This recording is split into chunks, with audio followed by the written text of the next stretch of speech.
हम सभी के पास दिन में 24 घंटे होते हैं और इन 24 घंटों को अगर अच्छे से मैनेज कर लिया जाए तो सक्सेस दूर नहीं। क्योंकि अनसक्सेसफुल और सक्सेसफुल लोगों में सिर्फ एक डिफरेंस होता है कि सक्सेसफुल लोग अपने टाइम को बहुत अच्छे से मैनेज करते हैं और उनका वर्क बहुत स्मार्ट होता है, स्मार्टली वर्क करते हैं। तो आज इस वीडियो में हम यही बात सीखेंगे, कुछ ऐसी टिप्स जिससे हम अपने टाइम को अच्छे से मैनेज कर सकते हैं। तो चलिए इस वीडियो को शुरू करते हैं। सबसे पहले आपको बनानी होगी टू डू लिस्ट।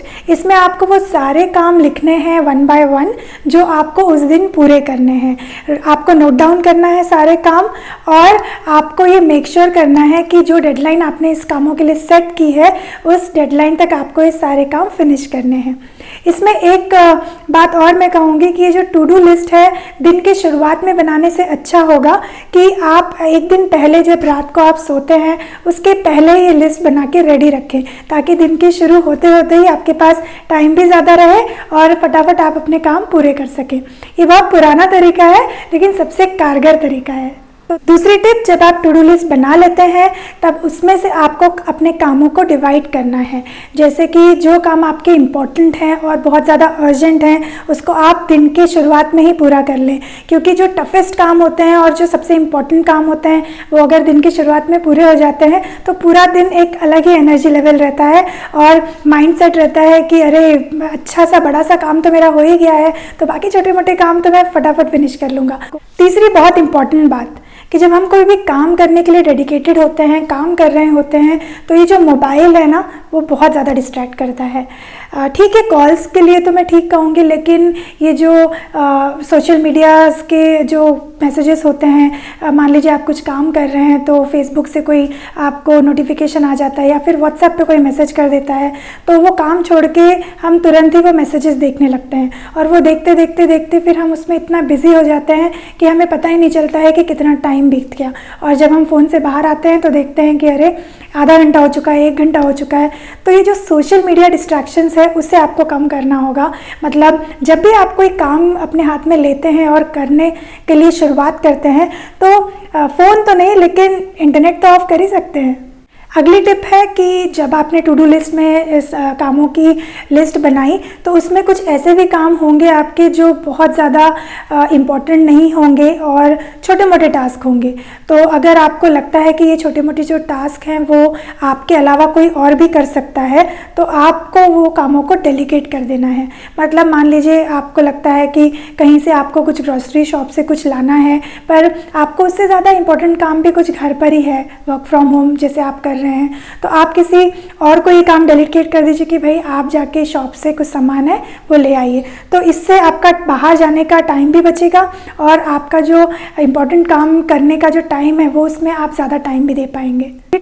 अगली टिप, बहुत बार होता है कि जब हम काम करना शुरुआत करते हैं तो हमें लगता है ये भी कर लें, वो भी कर लें, वो भी कर लें, लगे हाथ इसको भी फिनिश कर देते हैं, लेकिन अंत में होता क्या है कि हमारा कोई भी काम ढंग से नहीं हो पाता है। इसे कहते हैं हम मल्टीटास्किंग।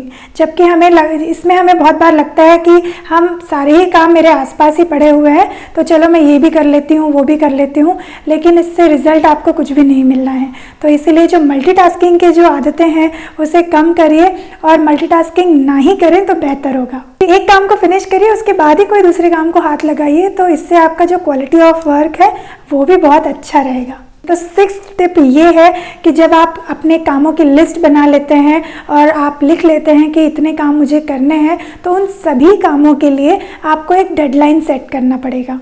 मान लीजिए आपने दिन में ये लिखा कि मुझे ये 10 काम पूरे करने हैं, तो वो 10 काम पूरे करने के लिए आपको एक डेडलाइन सेट करना है कि मान लीजिए शाम के 8-9 बजे तक मैं ये काम सारे फिनिश कर लूँगा।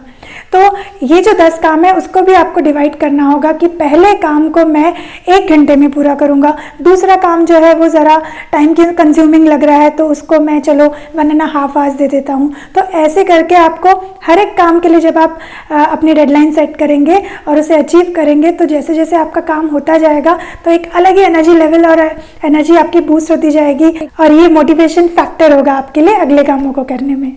अगली बात कि आपको अपना पूरा दिन प्लान करना है, तो उस पूरे दिन को प्लान करने के लिए आप सुबह उठ के तो टू डू लिस्ट बनाएंगे नहीं, तो इससे अच्छा होगा कि सोने से पहले एक दिन पहले ही आप अपना अगला दिन प्लान करें, ताकि बहुत बढ़िया से आप अपना दिन की शुरुआत भी कर सकें और शुरुआत में ही आपके पास रेडी रहे कि अरे फर्स्ट काम मुझे ये करना है, सेकेंड ये करना है। तो इससे आपका टाइम भी अच्छा खासा बचेगा और दिन की शुरुआत बहुत फ्रेश होगी। अब अगली टिप जो मैं देने जा रही हूँ वो बहुत ही ज़्यादा इम्पोर्टेंट है, क्योंकि ये टिप है आपके हेल्थ रिलेटेड। अब काम ही काम तो करना नहीं है दिन भर कि हम कोई मशीन है, और मशीन भी है तो उसे भी थोड़ा रेस्ट की ज़रूरत तो होती है, तो इसी तरह हमारे भी शरीर को थोड़ा रेस्ट की ज़रूरत होती है। तो जैसे ही आपको लगता है कि आपने थोड़े बहुत काम फिनिश कर लिए हैं, या फिर मैं कहूँगी कि कोई भी एक काम या दूसरा काम लेने से पहले, तो उसके बीच में आप ज़रूर एक ब्रेक लें, क्योंकि ये जो ब्रेक है वो आपको सोचने का टाइम भी देता है और आपकी जो इफ़िशियंसी है वो भी बढ़ाता है। तो इस ब्रेक में आप थोड़ा बहुत मेडिटेशन भी कर सकते हैं, या फिर सबसे बेटर होगा कि आप एक गिलास पानी का ज़रूर लें, क्योंकि ये बहुत ज़्यादा रिफ़्रेशमेंट आपको देगा। तो ऐसी सब चीज़ें, छोटी मोटी एक्सरसाइज कर लें या फिर हल्का सा मेडिटेशन कर लें, तो ये आपको आपकी एफिशिएंसी बढ़ाने में बहुत मदद करेगा। फिर सबसे लास्ट टिप, परेटो प्रिंसिपल के बारे में तो आपने सुना ही होगा। इसे नॉर्मली हम कहते हैं 80-20 रूल। इसमें ये बताया गया है कि आपका जो 80% काम है वो 20% एफर्ट्स लेने से ही पूरा हो सकता है।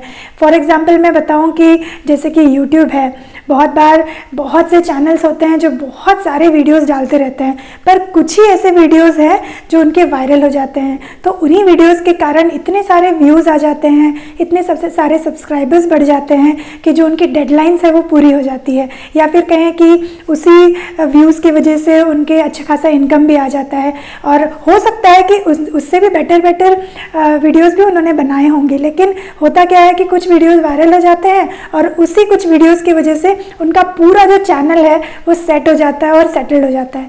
तो इसी तरह से होता है 80-20 प्रिंसिपल कि 20% एफर्ट से ही आपका 80% जो काम है वो पूरा हो सकता है। तो ऐसा मैनेज करिए अपने कामों को कि एफर्ट्स उसमें कम ही लेने पड़े, लेकिन आपका जो काम है वो पूरी तरह पूरा हो जाए। आई होप आपको मेरे क्विक एंड स्मार्ट टिप्स पसंद आए होंगे। तो चलिए अगले वीडियो में मिलेंगे ऐसे ही कुछ स्मार्ट टिप्स के साथ। तब तक के लिए अपना ध्यान रखिए, अपने परिवार का भी ध्यान रखिए। Keep smiling, bye bye.